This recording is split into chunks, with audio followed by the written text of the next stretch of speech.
Facebook. I hear you have a really strong opinion about this social network. Tell me a little bit about that. I think if you substitute big mouth for strong opinion, Okay. it's probably more accurate, because my strong opinion is an unsophisticated one. I don't have a Facebook account. I did while I was writing the movie. That's the first thing I did was get a Facebook account. But here's my feeling, which is that this brilliant thing, which was meant to connect us and bring us closer together, has done the opposite. That it's allowed us to, I feel like socializing on the internet is to socializing what reality TV is to reality. That it's insincere. People are reinventing themselves in a way that they feel is a better presentation to someone else. And it lacks honesty, and it lacks a human quality the way reality TV does. You know, when you're watching The Bachelor or The Bachelorette, and you're seeing the two of them talking, you're very aware that they're hyper aware that there's an entire camera crew around them. Does that really look and sound like any date you've ever been on, or doesn't it kind of look and sound more like a Harlequin romance? Right. But yet it's addicting. It is, but a lot of things are addictive which are really bad for you. In fact, most things that are addictive are really bad for you. Now, do I think Facebook is bad for you? I don't. More important than that is our movie, The Social Network. I want to make it really clear.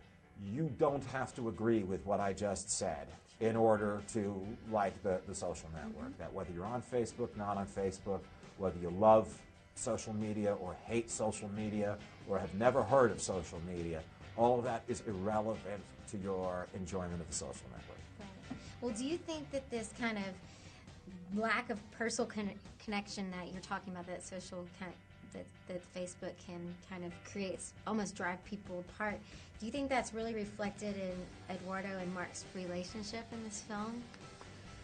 Yes, Okay. but where I think in the movie it's most reflected is in Mark's desire. Look, Mark Zuckerberg, when we meet him, he's a 19-year-old college sophomore, and he's being broken up with by a girl in a college bar. We've all been in that scene. We've all been one of those two people in that scene, and most of us have been both of those two people in that scene. It used to be, when a guy got broken up with, when he got his heart broken by a girl, he hung out with his friends and got drunk. He drove around in his car and turned on the radio, and every song on the radio was about, how much the singer misses a girl, and somehow they were just programming it just for you. There were real things that we did. Mark, excuse me, is a socially, or was as a 19-year-old sophomore, a socially uncomfortable guy, a socially awkward guy who was never invited over to the cool kids table, always had his nose pressed up against the glass of social life at Harvard. And what he did, because he has an IQ of 7,000 and is incredibly creative, is he invented a virtual social life, okay? Where you get to be anybody you want. And if you're socially awkward, you don't have to be anymore, because you get to do a rewrite and a polish. But the result is we're not talking to each other on that. We are writing at each other, and we're writing for an audience. That's what I do. So it's what I do is fiction. It's drama. It's meant as performance. Well, so I think Social Network is not what I feel like audiences thought it was going to be. It's, yeah, that's for sure. Talk about a little bit about your choice to tell this story. Okay. Well, when you say it's not what you feel like audiences thought it was going to be, that's for sure. When the announcement was made a year and a half or so ago that David Fincher and I were doing a movie about Facebook, it was met with a collective ugh. Okay. Because I think what people pictured was people friending each other and poking each other, and Drew Barrymore falling in love on the internet. Right.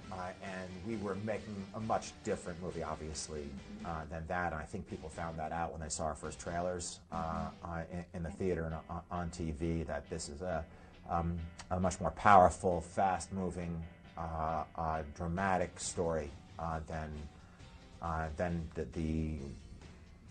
the title or the subject would suggest.